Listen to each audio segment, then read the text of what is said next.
이제 우리 하나님 말씀은 마가복음 6장 14절부터 29절까지 말씀입니다. 마가복음 6장 14절부터 29절까지 오늘도 다 자리에서 일어나셔서 하나님의 말씀을 받들어 올리도록 하겠습니다. 이에 예수의 이름이 드러난지라 헤롯 왕이 듣고 이르되 이는 세례 요한이 죽은 자 가운데서 살아났도다.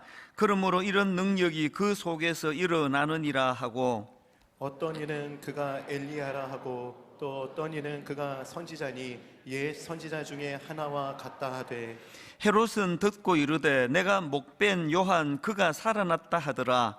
전에 헤롯이 자기가 동생 빌립의 아내 헤로디아에게 장가든 고로 이 여자를 위하여 사람을 보내어 요한을 잡아 옥에 가두었으니, 이는 요한이 헤롯에게 말하되 동생의 아내를 취한 것이 옳지 않다 하였음이라. 헤로디아가 요한을 원수로 여겨 죽이고자 하였으되 하지 못한 것은, 헤롯이 요한을 의롭고 거룩한 사람으로 알고 두려워하여 보호하며 또 그의 말을 들을 때에 크게 번민을 하면서도 달갑게 들음이러라.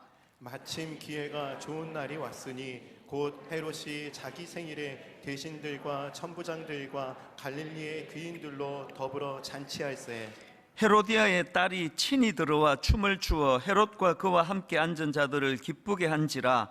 왕이 그 소녀에게 이르되 무엇이든지 내가 원하는 것을 내게 구하라 내가 주리라 하고, 또 맹세하기를 무엇이든지 내가 내게 구하면 내 나라의 절반까지라도 주리라 하거늘, 그가 나가서 그 어머니에게 말하되 내가 무엇을 구하리이까? 그 어머니가 이르되 세례 요한의 머리를 구하라 하니, 그가 곧 왕에게 급히 들어가 구하여 이르되 세례 요한의 머리를 소반에 얹어 곧 내게 주기를 원하옵나이다 하니, 왕이 심히 근심하나 자기가 맹세한 것과 그 앉은 자들로 인하여 그를 거절할 수 없는지라.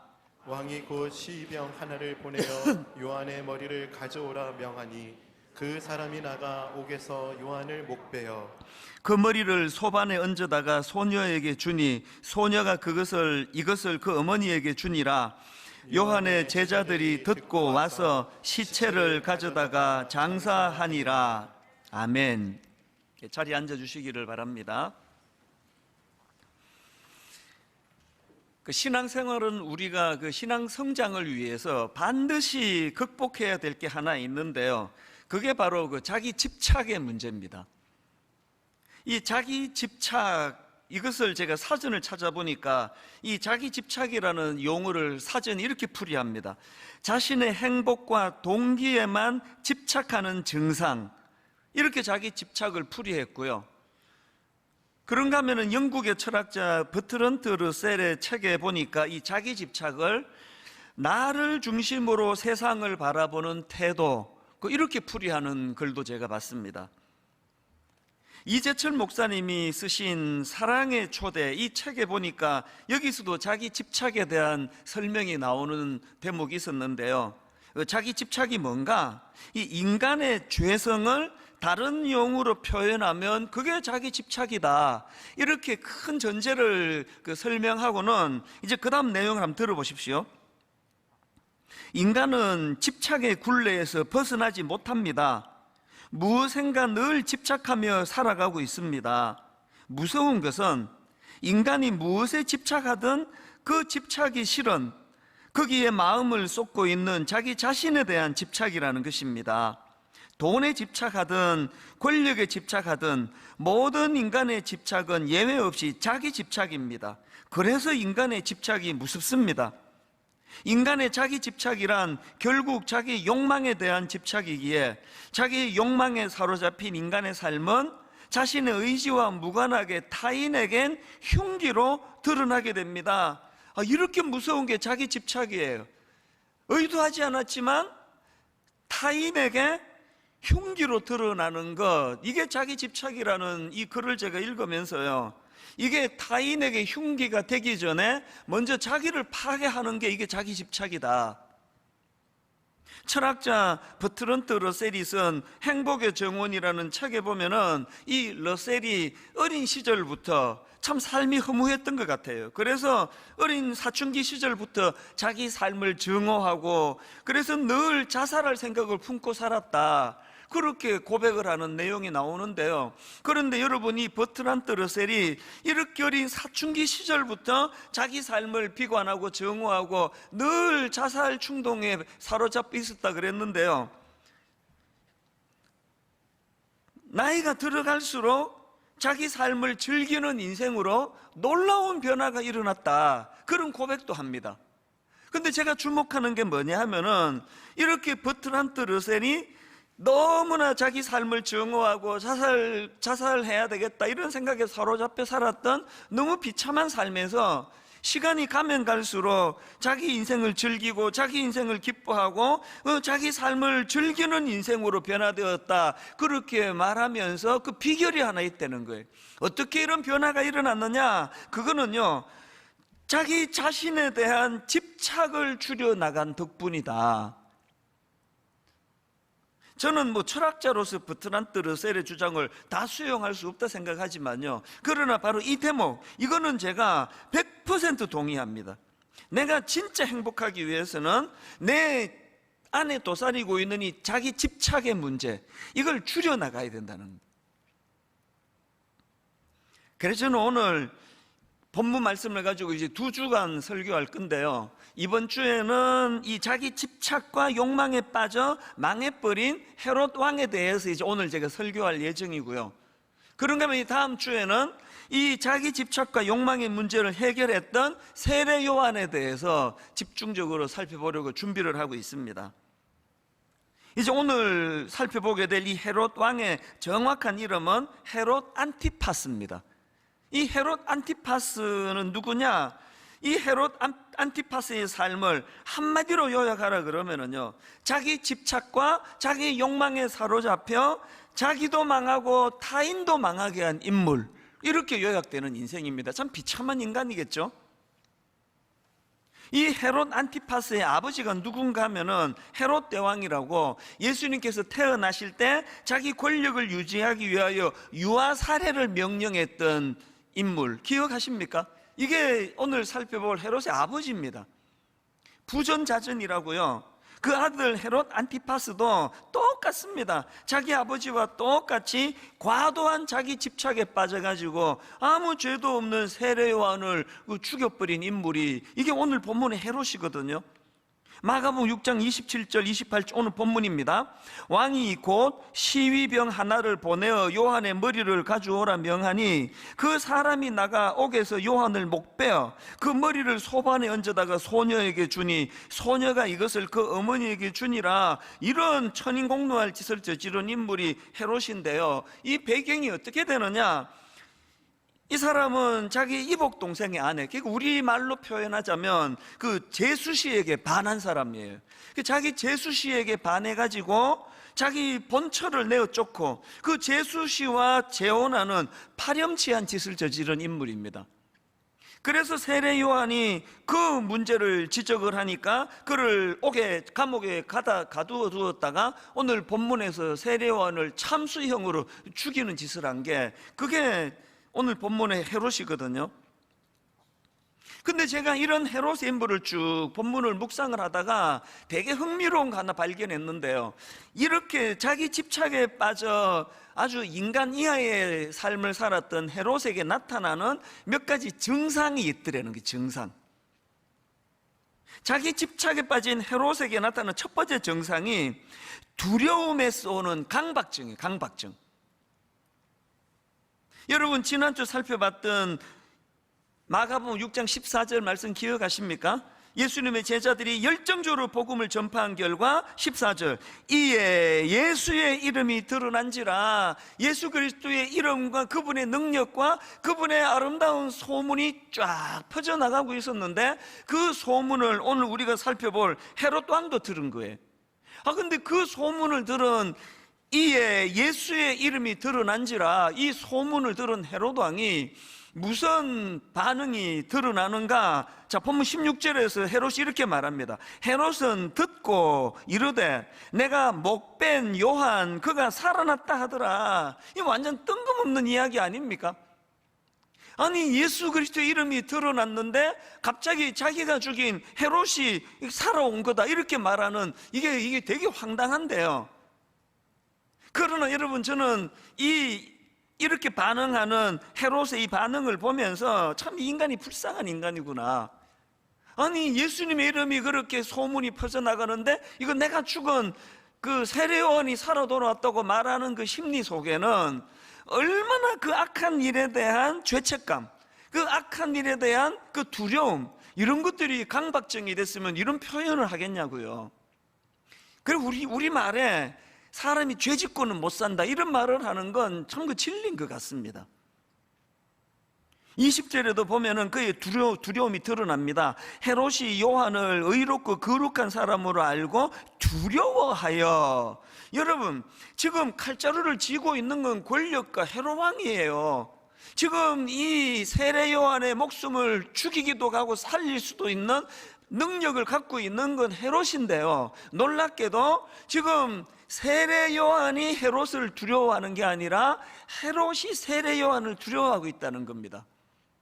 구약에도 이런 케이스가 있지 않았습니까? 사울 왕, 여러분이 다 아시지만 그는 왕으로서 그 어린 다윗을 죽이려고 그 자기 집착에 빠져가지고 어린 다윗을 죽이려고 했던 그 헤롯하고 똑같은 양상인데요, 여러분 뭐가 또 똑같으냐? 자, 사무엘상 18장 12절입니다 여호와께서 사울을 떠나 다윗과 함께 계심으로, 그 다음 보세요. 사울이 그를 두려워한지라.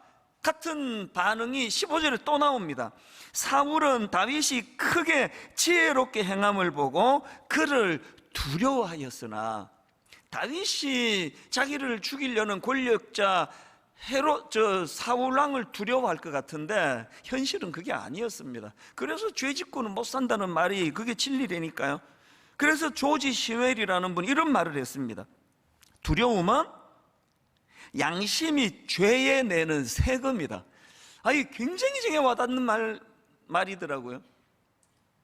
두려움은 양심이 죄에 내는 세금이다. 그래서 지금 오늘 본문의 헤롯 왕이 그런 자기 집착에 빠진 결과 그는 지금 두려움에서 오는 강박에 빠져 있는 겁니다. 두 번째로 자기 집착에 빠진 헤롯의 정상이 하나 더 있는데요, 허세입니다. 허세. 자, 오늘 본문 22절 23절 헤로디아의 딸이 친히 들어와 춤을 추어 헤롯과 그와 함께 앉은 자들을 기쁘게 한지라. 왕이 그 소녀에게 이르되 무엇이든지 내가 원하는 것을 내게 구하라 내가 주리라 하고, 또 맹세하기를 무엇이든지 내가 내게 구하면 내 나라의 절반까지라도 주리라 하거늘. 이게 지금 어린애 앞에서 헤롯 왕이 지금 허세를 부리고 있는 거 아닙니까? 아니 왜 헤롯은 지금 체면도 없이 이렇게 허세를 부리고 있습니까? 무슨 애한테 나라 절반이라도 내가 주겠다 이런 과장된 허세를 부리는가? 제가 이것을 가만히 묵상을 하다가 보니까요, 헤롯이 왜 이렇게 허세를 부리냐고요? 마음이 허해서 그런 거예요. 자기 과시에 빠져 있는 사람, 늘 자기 집착에 빠져 있는 사람들의 공통점은요, 과시를 잘하고 떠벌리기를 잘하는데 그게 마음이 허해서 그런 겁니다. 여러분 구역 모임 같은 거 하다가 보면은요, 좀 허세를 부리는 순원들이 가끔씩 있습니다. 그래서 이제 이 다락방 하다가 보면은 막 엄청 과장도 많이 하고 막 허세를 부리고 그러면요, 여러분 거기다 대놓고 그 김집사 뻥치지 마 이런 이야기 하시면 큰일 납니다. 안 그래도 지금 그 사람이 마음이 허해서 그런 거거든요. 불쌍하게 봐야 돼요. 그리고 그를 위해 기도해 줘야 돼요.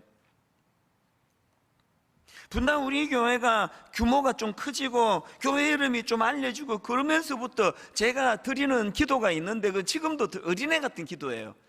저는 하나님 앞에 막 대놓고 이런 표현을 그대로 씁니다. 하나님, 제가 교회 좀 커졌다고 골목대장 노릇하지 않게 해주시기를 원합니다. 이게 좀 웃기지 않습니까? 저 이런 웃긴 기도를 해요. 그러나 진지합니다. 교회 좀 크신 이게 무슨 의미라고. 그래서 여러분 이게 허세를 부리는 목사님들을 보면은요, 하여튼 부목사 데리고 다니는 거 되게 좋아해요. 미국 갔다 오면은 인천공항에 까만 양복 입혀가지고 쫙 줄 세우는 사람들 내가 봤습니다. 그 아름다워 보이지 않아요? 하나님 제 안에 있는 이 죄성이 이런 허세를 부릴 수 있는 위험이 있기 때문에 하나님, 제가 이런 허세를 부리지 않기 원합니다. 그러면 허세를 부리지 않기 위해서는 어떻게 해야 된다고요? 자기 집착에서 나와야죠. 자기 집착에 빠지면 이런 허세를 부릴 수밖에 없다는 거 아닙니까? 1만 성도 파송 운동을 준비하면서 29 예비 담임 목사님들한테 여러 번 강조하는 것들이 이겁니다. 1만 성도 파송 운동이 이게 불꽃놀이가 되면은 이 큰일 난다. 그저 뭐 큰 교회가 자기 과시하듯이 허세를 부리면서 뻥뻥뻥뻥 날리면 이거는 한국 교회에 죄를 짓는 일이다. 한국 교회에 소음을 유발하는 일이다. 그래서 우리는 이걸 이벤트가 아니라 1만 성도 파송 운동이라 그래요. 운동, 무브먼트. 여러분, 이게 그냥 불꽃놀이가 되지 않도록 기도하셔야 됩니다. 불꽃놀이가 되지 않고 이게 진정한 무브먼트가 되는 거예요. 그래서 29교회로 나누고 끝나는 게 아니라 그게 시작입니다. 29교회 나누는 것을 시작으로 많은 우리 미자립 교회를 섬기고 많은 이웃에 있는 작은 교회들과 연대를 하고 제대로 그런 교회를 섬기는 무브먼트가 시작될 줄 믿으시기를 바랍니다. 이 꿈을 가지고 기도해 주시기 바랍니다. 그러기 위해서 우리가 해야 되는 거, 허세를 버려야 돼요. 지난주 말씀드렸잖아요. 1만 성도 파송 운동을 통해 한국 교회를 살리는 일을 한다, 이런 이야기 하지 마세요. 절대 하지 마세요.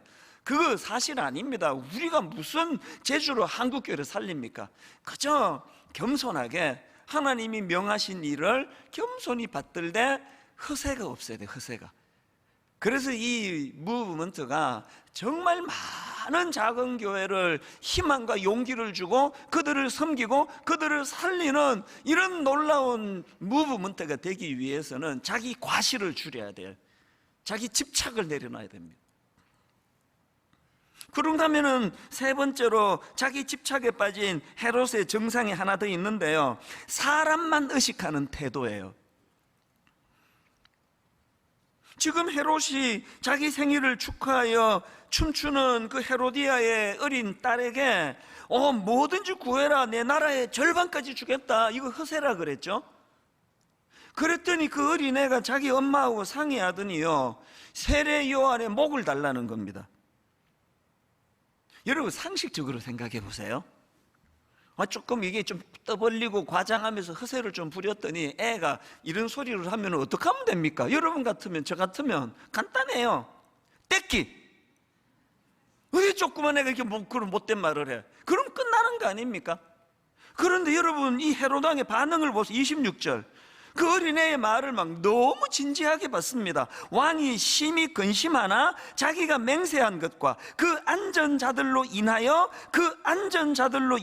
그를 거절할 수 없는지라. 지금 헤롯은요, 표면으로는 그 어린애를 상대하지만 헤롯이 상대하는 거는 그 안전 사람들이에요. 자기에게 집착하고 자기 욕망에 집착하는 사람은 마음이 경직되기 때문에 조금이라도 자기 체면이 손상되는 걸 견딜 수 없어 하는 거예요. 이 어린애가 말도 안 되는 소리를 했을 때 그냥 꿀밤 한 대 주면 되는 걸 주변 사람을 의식하다가 보니까 경직이 되니까 이런 비극적인 일을 저지르는 거 아닙니까? 이게 여러분 헤롯 왕에게만 나타나는 게 아니고 역사에 이런 일들이 드문드문 일어난 거 아는 분 많으실 거라고 생각합니다. 목회하는 제가 저에게 집착하면, 저 욕망에 몰두하면 경직이 일어나고요, 경직이 되면 말도 안 되는 이상한 짓들을 하게 된다는 걸 너무 잘 알고 있습니다, 저는. 그래서 여러분, 마태복음 10장 28절, 몸은 죽여도 영혼은 능히 죽이지 못하는 자들을 두려워하지 말고, 몸은 죽여도 영혼은 능히 죽이지 못하는 자들을 두려워하지 말고 오직 몸과 영혼을 능히 지옥에 멸하시는 자를 두려워하라. 저는요, 이 두 구도의 마태복음 10장 28절 말씀을 보면서 이거 제로섬 게임이다. 이게 무슨 뜻이냐 하면은요, 제가요, 하나님을 너무너무 두려워하는 마음이 커지면 커질수록 사람을 두려워하는 마음이 작아진다는 겁니다. 그래서 제로섬 게임이에요. 제가 사람을 의식하고 사람을 두려워하는 마음이 커지면 커질수록 하나님을 두려워하는 마음이 작아진다는 그 이야기예요. 여러분, 사람을 두려워하고 사람을 의식하지 않는 종이 되려면 그럼 어떻게 하면 됩니까? 자기 집착을 내려놔야 돼요. 자기 욕망을 내려놔야 돼요. 오늘 이 설교를 잘 해서 수많은 사람들에게 내가 설교 잘한다는 칭찬을 들어야 되겠다, 이 욕망으로부터 자유할 수 없습니다. 저는 자유할 수 없기 때문에 하나님 은혜를 구하는 거 아닙니까? 이 자기 집착에 빠진 헤롯의 세 가지 증상, 두려움에서 오는 강박, 날마다 두려운 거, 허세, 그리고 사람만 의식하는 태도, 누가 이것으로부터 자유하겠냐고요. 그러지 세 가지 그 자기 집착에 빠진 헤롯이 보여준 이 증상을 우리가 꼼꼼히 자기를 들여다보면서 그렇게 점검해야 되는데요, 사실은 이 세 가지는요, 표면적으로 드러난 양상이고요, 더 깊은 근원적인, 보다 치명적인 문제를 헤롯이 갖고 있었는데, 그 두 가지가 뭐냐? 첫째로요, 헤롯은요 멈추지 못하는 인생, 그래서 멈추지 못해서 망한 인생입니다. 저는 본문 20절 말씀을 보고 깜짝 놀랐습니다. 예전에 몰랐던 걸 내가 하나 발견했는데요. 자, 20절을 보세요. 헤롯이 요한을 의롭고 거룩한 사람으로 알고 두려워하여 보호하며 또 그의 말을 들을 때에 크게 번민을 하면서도 달갑게 들어미르라. 완전히 양심이 마비된 사람으로 그렇게 지금 인식하고 있는데, 그럼에도 불구하고 여기 보니까 그 세례 요한이 전하는 그 말씀을 달게 들었대. 달게 받았다는 겁니다. 헤롯 내면에 이 양심의 가책이 작동되고 있는 걸 우리가 알 수 있는 거 아닙니까? 그런데 여러분, 그 세례 요한의 지적을 달게 들을 수 있었던 헤롯이지만, 헤롯의 문제가 뭐냐? 그렇게 말씀을 달게 들었다, 이게 20절인데요 바로 그 다음 나오는 21절을 보십시오. 마침 기회가 좋은 날이 왔으니, 이게 무슨 뜻인지 아시겠죠? 세례 요한을 죽일 찬스가 왔다, 그 얘기입니다. 한국교회 성도님들이 두려워해야 되는 지점이 여기에 있다고 생각하거든요. 오늘 여러분 말씀 들으러 오셨잖아요. 헤롯도 그랬다니까요. 오늘 여러분 말씀 듣고 어떤 분은 마음이 찡하고 어떤 분은 찔림이 있고 어떤 분은 도전을 받고 그러시잖아요. 헤롯도 그랬다니까요. 문제는 뭡니까? 그게 악한 길로 가는 헤롯의 삶을 돌이키지 못한다면은 그건 아무 소용없는 거 아닙니까? 최근에 미국 플로리다 주에서 그 12층짜리 아파트가 붕괴하는 사고, 그래서 놀랍게도, 그리고 가슴 아프게도 사망자가 78명, 그리고 실종자가 62명, 너무나 끔찍한 아파트 붕괴 사건이 미국에서 일어났는데요, 꼭 이런 사건이 터지면 뒤따라 나오는 분석 여러분 다 아시죠? 이번에도요, 붕괴된 미국의 플로리다 아파트, 이미 3년 전부터 이상 징후 싹 무시했다. 뭐 맨날 우리나라 사고 현장에서만 듣던 이거를 미국도 똑같네요. 보니까 플로리다 아파트가 붕괴되기 3년 전부터 이상 징후에 대하여 계속 경고가 있었고, 심지어는 붕괴되기 2달 전에도 대규모 보수공사가 필요하다는 전문가들의 경고가 있었다는 거예요. 그걸 싹 무시했기 때문에 그 경고가 붕괴를 멈추게 하는 일을 못한 거 아닙니까? 지금 헤롯이 세례 요한의 말을 달게 들었다니까요. 전문가가 이러다가 이 아파트 넘어진다 이야기고 다 들었다니까요. 그리고는 아무것도 행하지 않았습니다. 그래서 붕괴했습니다. 우리 영적으로는 어떻습니까? 1995년도에 있었던 삼풍백화점 붕괴 사건, 저는 그때 사랑의 교회, 서초동에 있는 사랑의 교회에서 중고등부 사역을 했기 때문에 가깝거든요. 그래서 저는 삼풍백화점이 무너지는 그 사건 때문에 실제로 우리 중고등부 제자가 죽었고요, 실제로 우리 중고등부 제자 아이들의 부모가 죽었고 가족이 죽었던 거를 억장이 무너지면서 경험했던 사람이에요. 근데 최근에 어느 프로에서 그 상품 백화점이 무너진 원인을 분석하는데 그날 저는요, 이게 95년도에 일어난 사건인데도 마음에 누르지 못하는 분노가 일어났습니다. 상품백화점 붕괴 사고로 사망자만 502명, 부상자 937명. 이 끔찍한 일이 벌어졌는데요, 그 백화점 붕괴 10일 전에, 그 전조 현상이라 그러잖아요.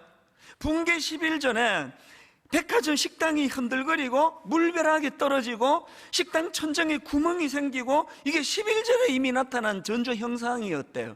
그렇게 하고 심지어는 붕괴 하루 전까지, 하루 전에는요, 식당과 바닥에 거대한 싱크홀이 발생하고 옥상에서는 붕괴 징조를 알리는 그걸 펀칭 현상이라 그런대요. 그게 그 전날 일어났다는 거예요. 그랬는데 여러분, 이런 경고를 받은 백화점 경영진이 취한 조치는 딱 하나였답니다. 직원들에게 입 조심해라, 이거 새 나가지 않도록 해라. 무엇에 그 당시에 이 경영인들이 무엇에 거기에 미쳐 있었습니까? 이거 매상 떨어지면 안 되는데, 이 백화점의 이미지 깨지면 안 되는데, 헤롯이 세례 요한의 말씀을 달게 들었다니까요. 달게 들으면 뭐합니까? 변화가 없는데 바로 그 다음 절에서 죽일 기회가 왔다고 절호의 찬스라고 말하고 있는데, 생각하고 있는데, 그래서 저는 전도서 12장 1절 2절입니다. 전도서 12장 1절, 너는 청년의 때에 너의 창조주를 기억하라. 너는 청년의 때에 너의 창조주를 기억하라. 곧 곤고한 날이 이르기 전에, 나는 아무 낙이 없다고 할 해들이 가깝기 전에, 해와 빛과 달과 별들이 어둡기 전에, 비 뒤에 구름이 다시 일어나기 전에 그리하라. 여러분, 아직 기회 있을 때 하나님을 기억하고 돌이키라는 말씀 아닙니까? 여기까지 오셨잖아요. 가정에서 지금 비록 모니터라고 하는 열악한 상황이지만 말씀을 듣고 계시잖아요. 헤롯도 말씀을 들었다니까요. 달게 들었다니까요.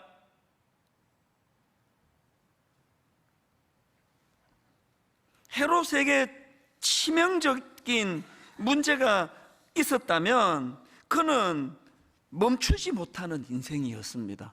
멈출 수 없어서 망한 인생이었습니다. 사랑하는 여러분, 여러분은 안 그랬으면 좋겠습니다. 삼풍백화점 무너지기 하루 전에만 멈췄더라도, 플로리다의 그 아파트가 붕괴돼가지고 그 미국에서 일어난 사건을 우리 한국에서까지 들으면서 가슴 아파하는 일을 막을 수 있었다면 하루 전에라도 멈추었더라면 되는 거 아닙니까? 두 번째로요, 헤롯에게 있어서 치명적인 게 하나 더 있었는데요, 그는 왜 망했나? 말씀이 스며들지 않는 인생이었기 때문이라는 겁니다. 조금 전에, 이게 동전의 양면 같은 이야기인데요, 조금 전에 읽어드렸던 20절 세 번역으로 보십시오.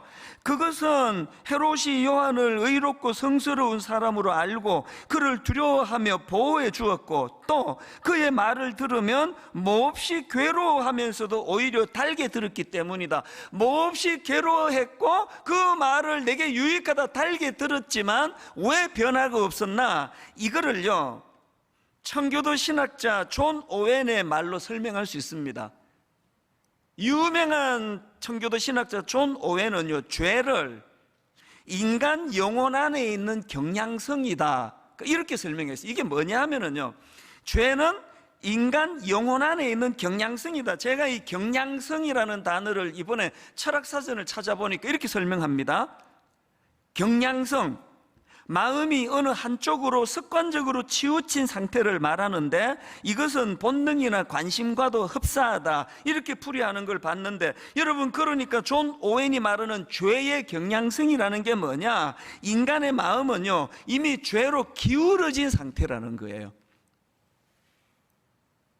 그래서 오늘 본문의 헤롯 왕이 아까 그 말씀을 달게 들었고 그 말씀을 들으면서 마음이 몹시 괴로우는 것까지는 갔는데, 이 헤롯의 문제가 뭡니까? 내버려 두면 양심으로 말씀으로 반응한 쪽보다는 내버려 두면 죄 쪽으로 기우는 이 성향을 방치한 거예요.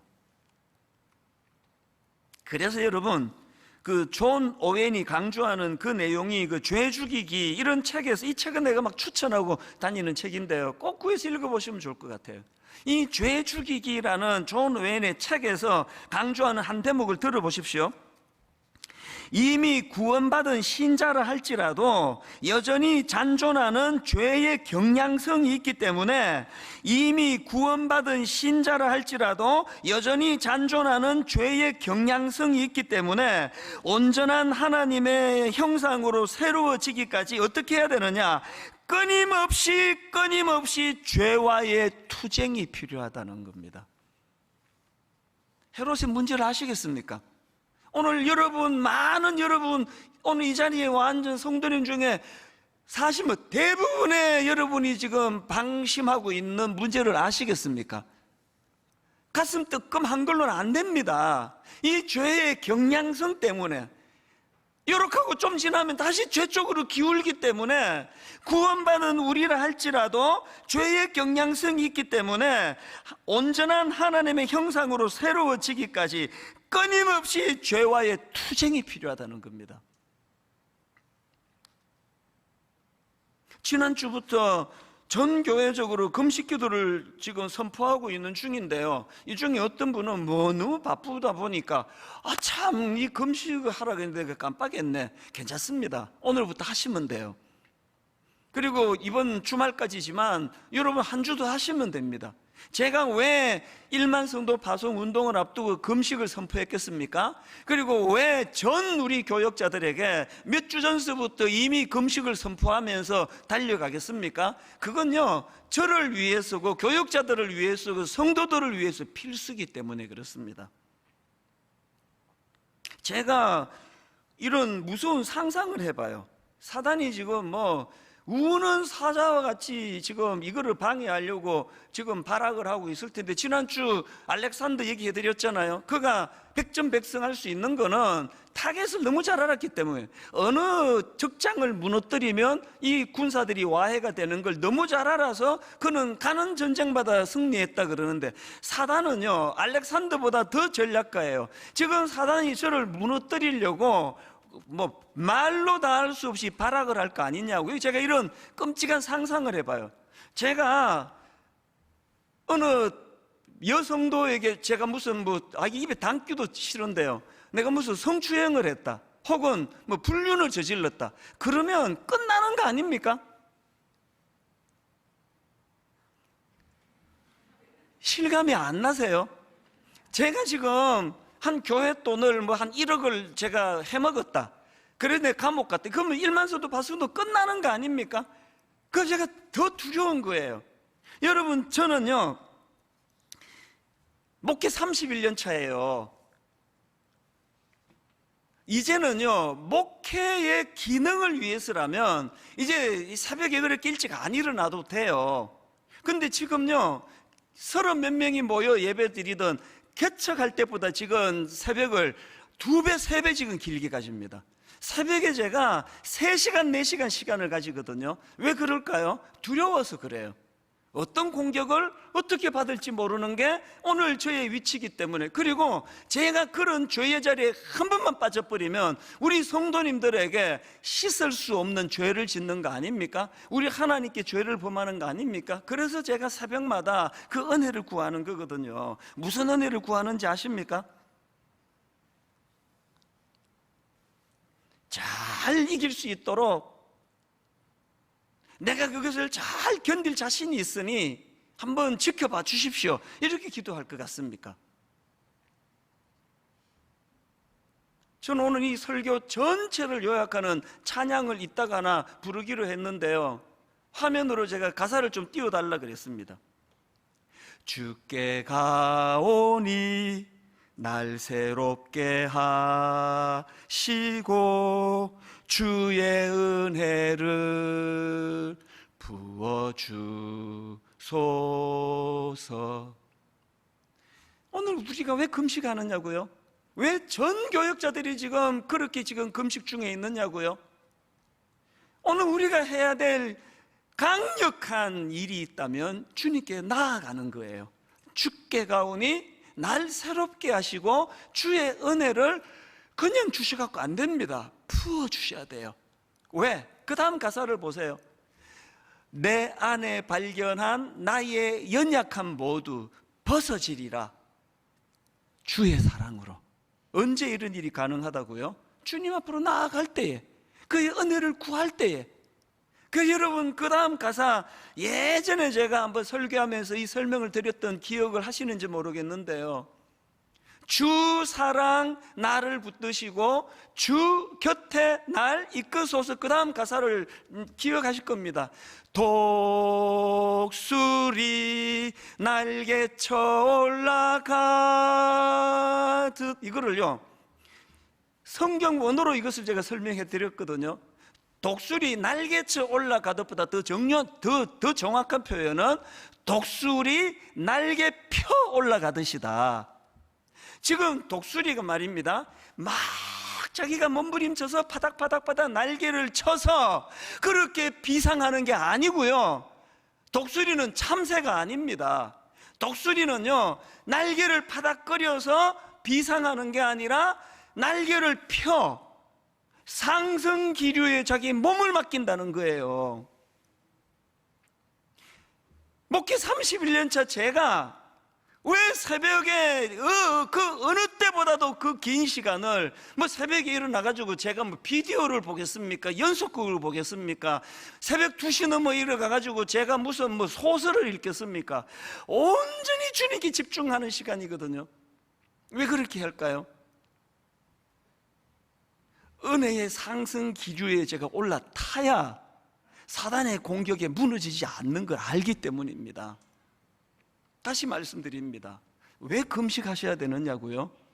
여러분은 저보다 영적으로 훨씬 강하시기 때문에 난 금식 안 해도 돼, 그런 겁니까? 그게 가장 위험한 거예요. 아니, 헤롯이 그 세례 요한의 말씀을 달게 받았다니까요. 그 말씀 앞에 찔림도 있고 아팠다니까요. 그러나 여러분이 죄의 경향성, 내버려두면 죄 쪽으로 기우는 이거를 방심했기 때문에, 그래서 변화되지 않아 망한 케이스라면, 오늘의 결론을 저는 이렇게 맺기 원합니다. 여러분, 정말 우리 스스로를 돌아봐야 할 때입니다. 우리에게는 이 헤롯이 가진 정상이 없습니까? 두려움에서 오는 강박 없습니까? 그렇게 낮에는 그냥 비싼 옷 입고 높은 자리에 서가지고 아주 그냥 근엄하게 잘 사셨는데, 그거 다 벗어던지고 잠옷 갈아입고 침대에 잠자리에 올라가기만 하면은 마음에 이유를 알 수 없는 두려움과 공허함으로, 허전함으로 뒤척이는 분 정말 아무도 안 계십니까? 허세가 왜 나온다고요? 여러분, 헤롯이 보여준 사람만 의식하는 태도 여러분 없습니까? 여러분, 진짜 멈추지 못해 망한 헤롯이 걸어간, 그래서 멈추어지지 않는 어떤 문제를 갖고 실험하는 분 안 계십니까? 말씀이 스며들지 않아서 그렇다는 오늘 이 말씀 앞에, 그래서 내가 좋아, 내일부터 내가 집중해서 성경 읽을 거야, 이게 아니고요, 날개를 펴세요. 날개를 펴서 은혜의 상승 기류에 몸을 맡기세요. 그분이 하십니다. 우리 찬양을 같이 정말 간절하게 한번 불러보면 좋겠습니다. 주께 가오니 날 새롭게 하시고 주의 은혜를 부어주소서. 주께 가오니 날 새롭게 하시고 주의 은혜를 부어주소서.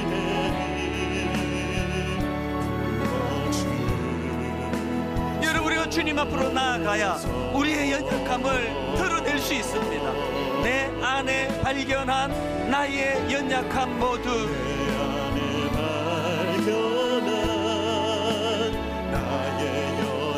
우리 주님 안에서 모두 벗어지리라.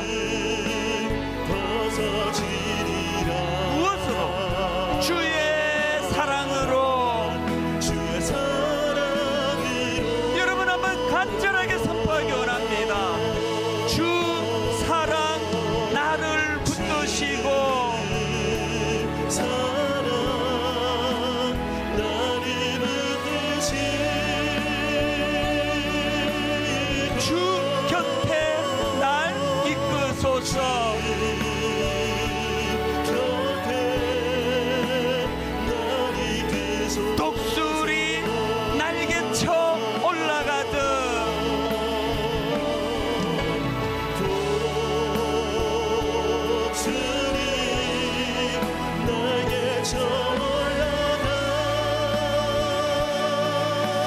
나 주님과 함께 일어나 걸으리. 주의 사랑 안에. 다시 묻습니다. 여러분, 다시 묻습니다. 헤롯이 가졌던 이런 증상 없습니까?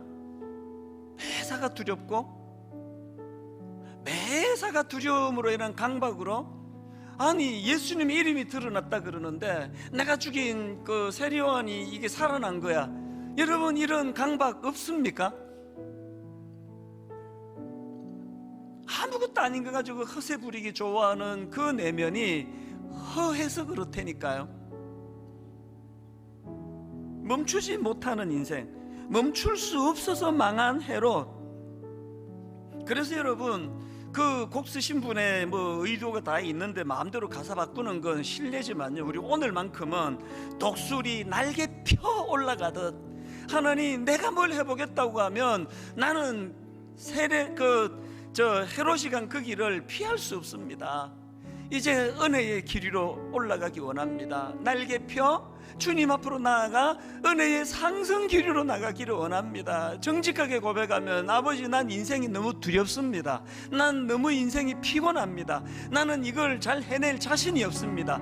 그래서 날개를 펴 은혜의 상승 기류에 몸을 맡기겠습니다. 우리 후렴서부터 가사를 기억하시면서 진짜 마음의 고백으로 한번 이 찬양을 드리면 좋겠습니다.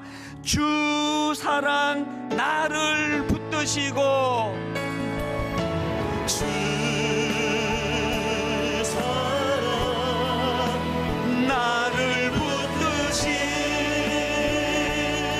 주 곁에 날 이끄소서. 주 곁에 날 이끄소서. 독수리 날개 펴 올라가듯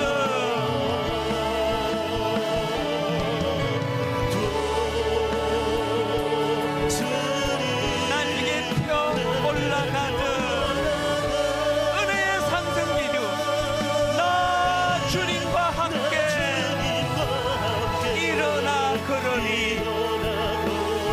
주의 사랑 안에 나의 눈 열어.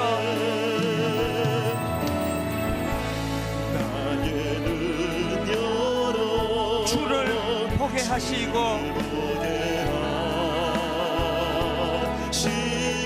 주의 사랑을 부어주소서.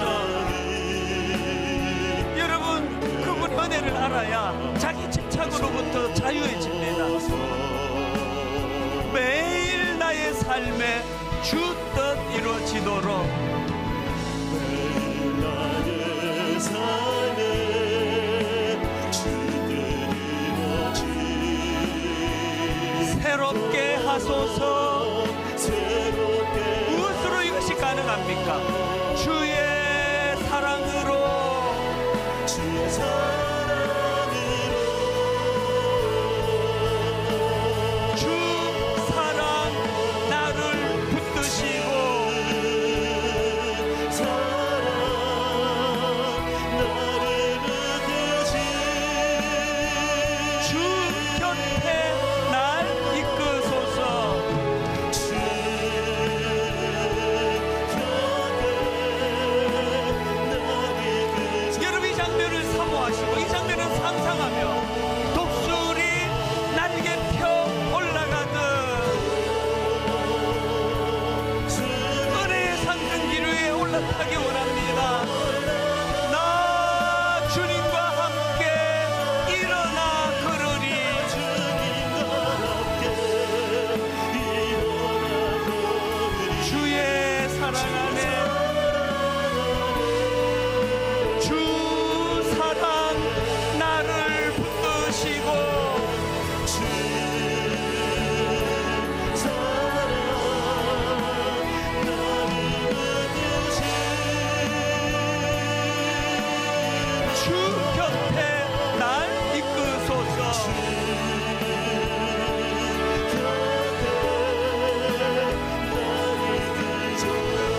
사랑하네.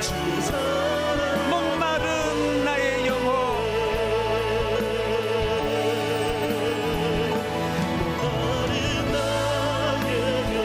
주를 부르니 나의 맘 만져 주소서. 주님만을 원합니다. 더 원합니다. 나의 맘 만져 주소서. 우리 처음부터 다시 한번 은혜를 고백합니다. 주께 가까이 날 이끄소서. 간절히 주님만을 원합니다. 진실로 원합니다. 채워 주소서. 주의 사랑을 진정한 찬양 드릴 수 있도록 우리 다시 한번 마음을 다하여 주께 가까이 날 이끄소서. 간절히 주님만을 원합니다. 채워 주소서. 주의 사랑을 진정한 찬양 드릴 수 있도록 여러분의 온 마음을 다하여 전심을 다하여 주님을 찬양합니다. 목마른 나의 영혼 주를 부르니 나의 맘 만져 주소서. 사모합니다. 주님만을 원합니다. 더 원합니다. 나의 맘 만져 주소서. 우리 다 자리에서 일어나셔서 간절하게 사모합니다. 목마른 나의 영혼 주를 부르니 나의 맘 만져 주소서. 주님만을 원합니다. 더 원합니다. 나의 맘 만져 주소서.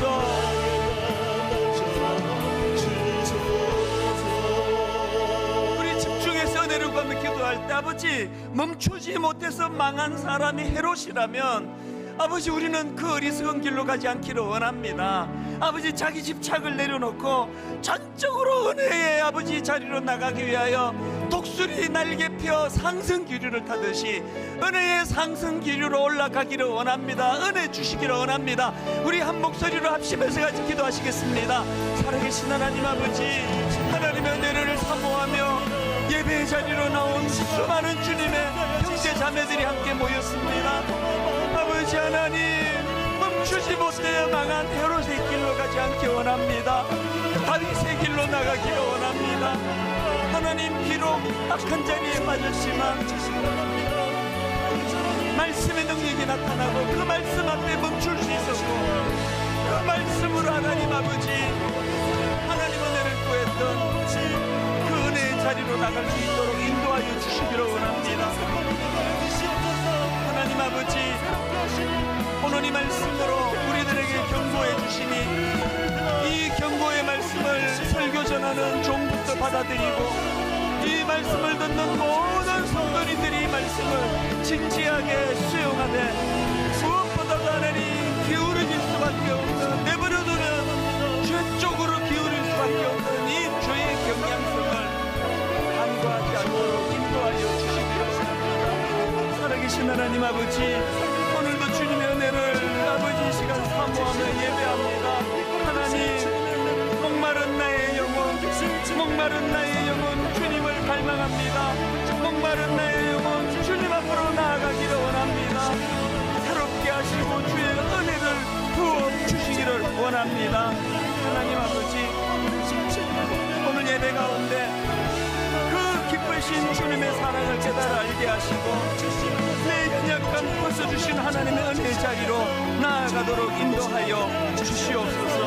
하나님, 그렇게 인도하여 주시옵소서.